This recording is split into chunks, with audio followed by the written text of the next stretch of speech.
Oh my God. I completely ruined it. Oh my God.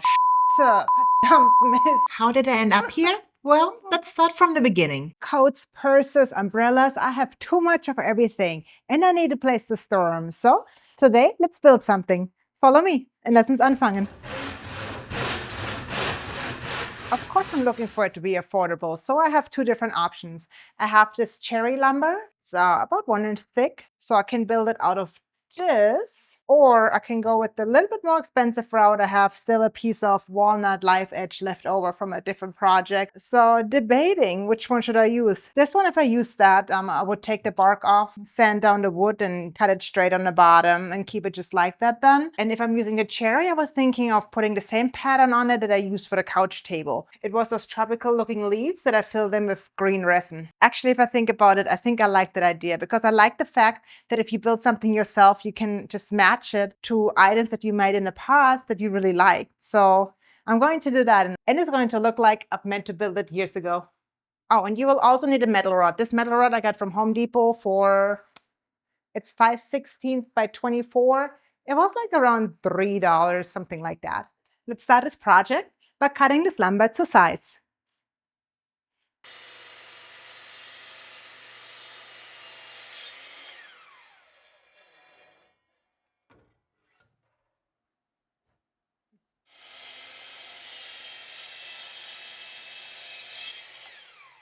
This piece isn't 100% straight on top. While it really doesn't matter if it is or not, I like to just square it off because I think it looks better when it's on the wall. If I would have picked a live edge and it would be all crooked on top, that would have been like a different kind of style, the whole live edge.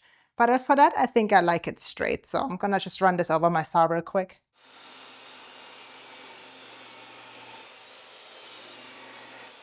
And another items that you will need is those two pieces that you cut up from the same lumber.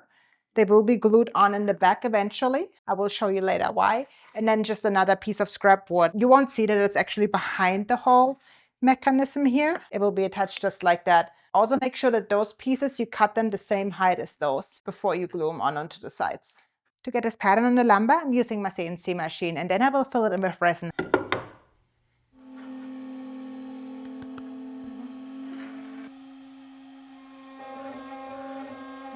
Now while this is cutting out the pattern, I'd like to talk to you guys about the sponsor of this week's video and introduce the newest addition to my workshop. Ta-da! A Fotric, a thermal imaging camera. And now you might think, what can it do? Well, I will show you. Come with me. You can't fix what you can't see. The Fotric TK6 reveals what your eyes can't. Discover moist spots before they come costly repairs. Find air leaks, hidden moisture, or even wet lumber before it ruins your next build.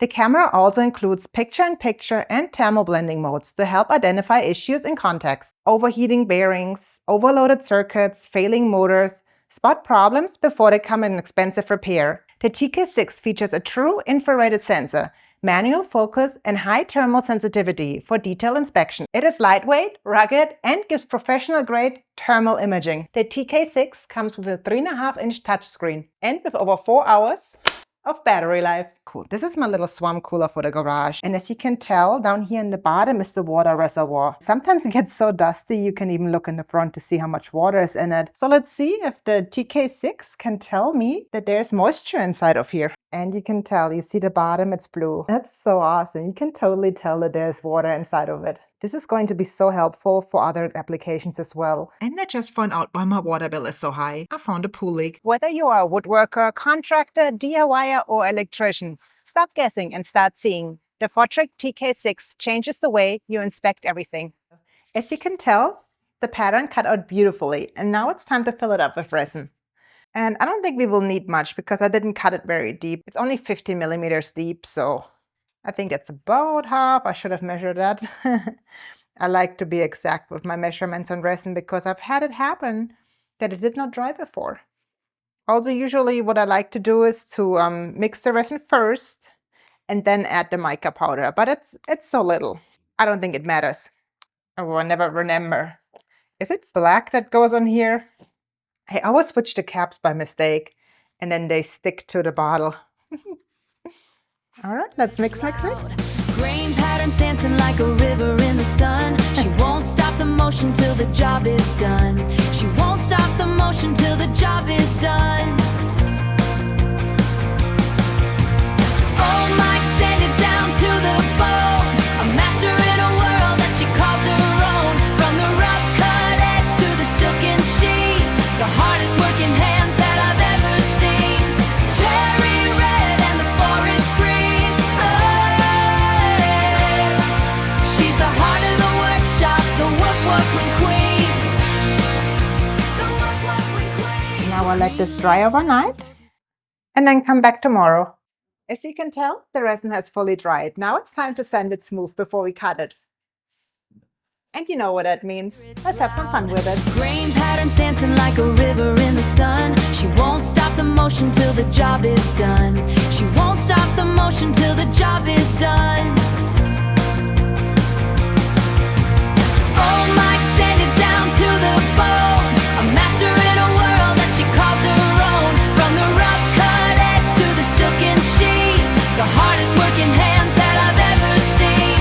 Cherry red and the forest green. Oh, she's the heart of the workshop, the work-workling queen. The work-workling queen. The green leaf resin flows inside the line, a touch of emerald making it divine. Ethereal and fresh against the cherry grit.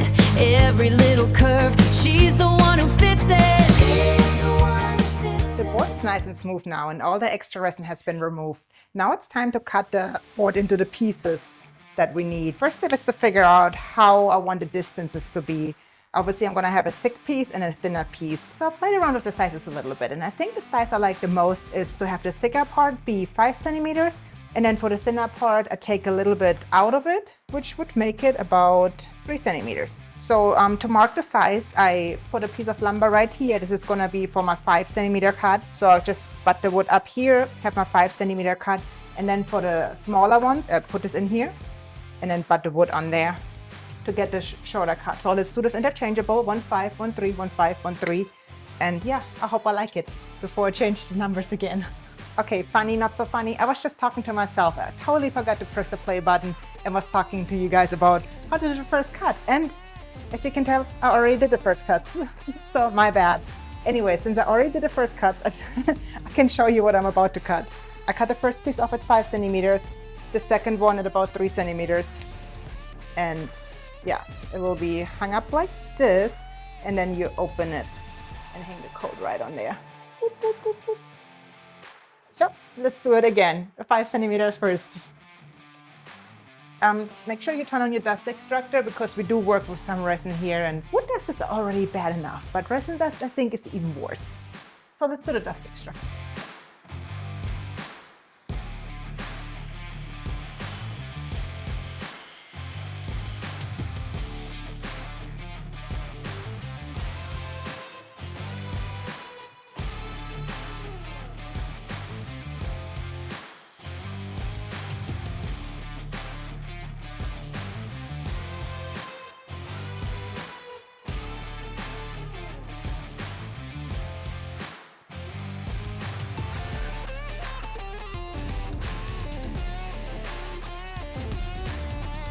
All right, perfect. What we have now is this.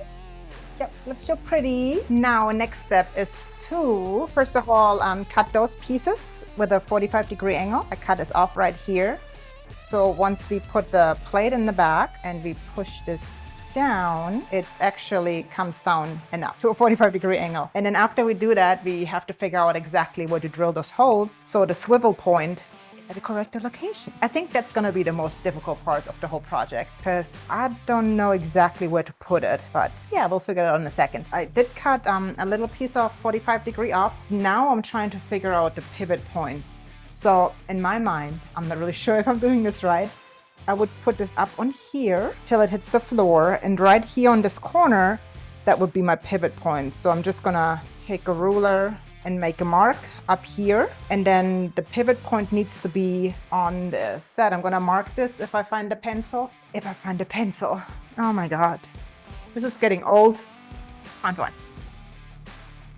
Ooh, so I really hope this is how this goes before it goes this way. I think this is how it goes, but I'm not 100% sure. And because I do feel very unsure about it, I'm gonna do this on a trash piece of lumber first. I did pull the mechanism out of the scrapwood first. And I did cut this off to a 45-degree angle, and I drilled the hole in on the line that I was talking about earlier, just a little bit higher. Yeah, that about did the trick. That works great. All right, let's do that. Now it's getting serious. I set it up to where I want this hole to be. And yeah, hope for the best, right?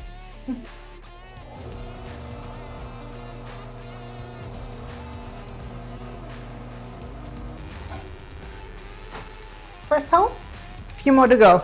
And the rod fits perfectly as well. So let's hope this whole mechanism works.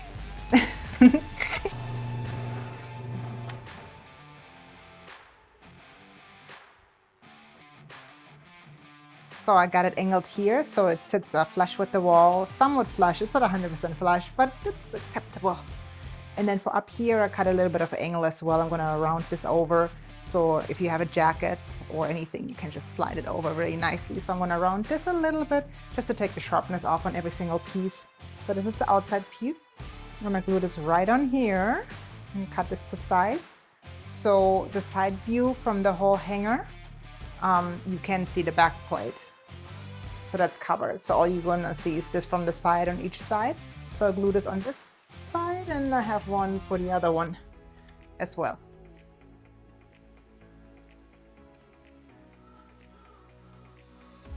All right, this is how far we got. I did do the side pieces and stuck a piece of wood on there. Obviously, the glue dried. I just sanded it smooth a little bit. I just see I need to sand a little bit more here. Anyways, this will cover the sides so you don't see the bottom piece. And it looks beautiful when it's on the wall. I'm going to stain the back piece, the back panel, and the top, and yeah, probably the bottom from it too. Why not? Probably American, that's all I have. I mean, I'm sure there would be better choices, but that's what I have here right now. So let's put that on. Really doesn't need to dry much, just enough that it doesn't rub off. And then let's put this whole thing together. Actually, change of plans. Before I put on the stain, I want to put on something that I can hang up the piece later. So I have those, what are they called? Eyelet hooks, something like that. I have two different kinds. I have this kind that you actually don't have to drill a hole or inlay in it first. You can put it on like this, which is totally fine. And I'm probably should do it, but I'm trying to inlay them just a tiny bit so they're flush with the top. So just a few millimeters down. All right, it fits in. Yeah, this is not too pretty, but it fits and it's flush. It's almost, no, it's perfect. It's perfect. I don't want to do so.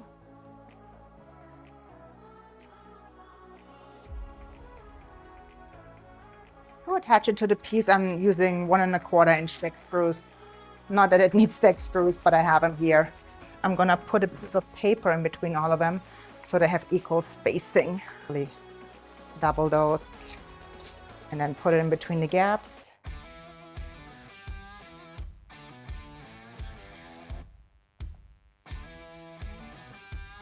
And then we spin this in the hopes everything's together and at the right location.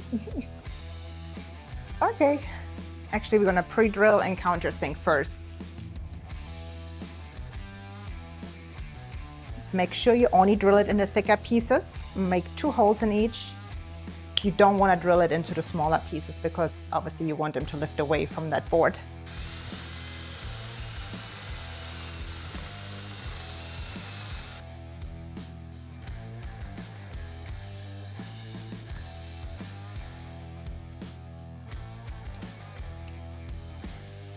All right, I didn't do good enough of a job. And one of the paper strips fell out, and while they are all working fantastic, this one is not. So make sure those paper strips stay in. You see how important they are. If I lean this forward, everything falls.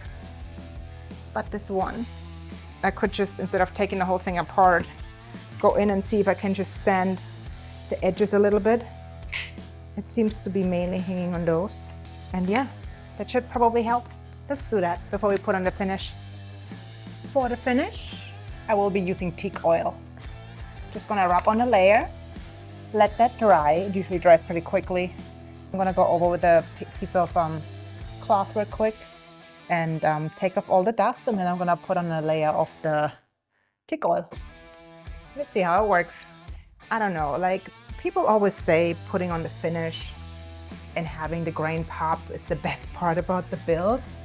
And I mean, I do agree. It's freaking awesome when you build something and you put on the finish and you just see the luster and the color and the pattern of the grain just pop and come through.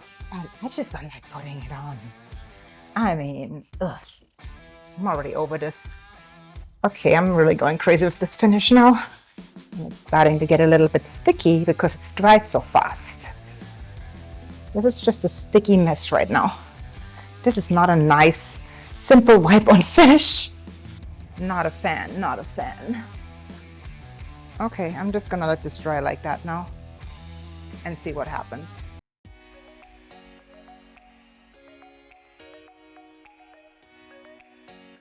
So now instead of showing you what I built and say we are fertig, I unfortunately have to say I think I messed it up. Well, the item looks the way I wanted it to look, and it does work. It is beyond sticky. Yeah, so that finish just totally ruined the whole build. If you can tell how sticky it is. This is how it was supposed to look, minus the stickiness. That would have been really pretty. Oh, my hand's getting so sticky now. Just gonna say it, we are fertig. Yeah, but I don't think this thing is going to find its spot on my wall anytime soon. So please like, comment and subscribe to my channel. If you have not done so, please click the bell button to get notified of new videos. If you can, please join my Patreon. That helps me create more YouTube videos. See you next time. Tschüss und auf Wiedersehen.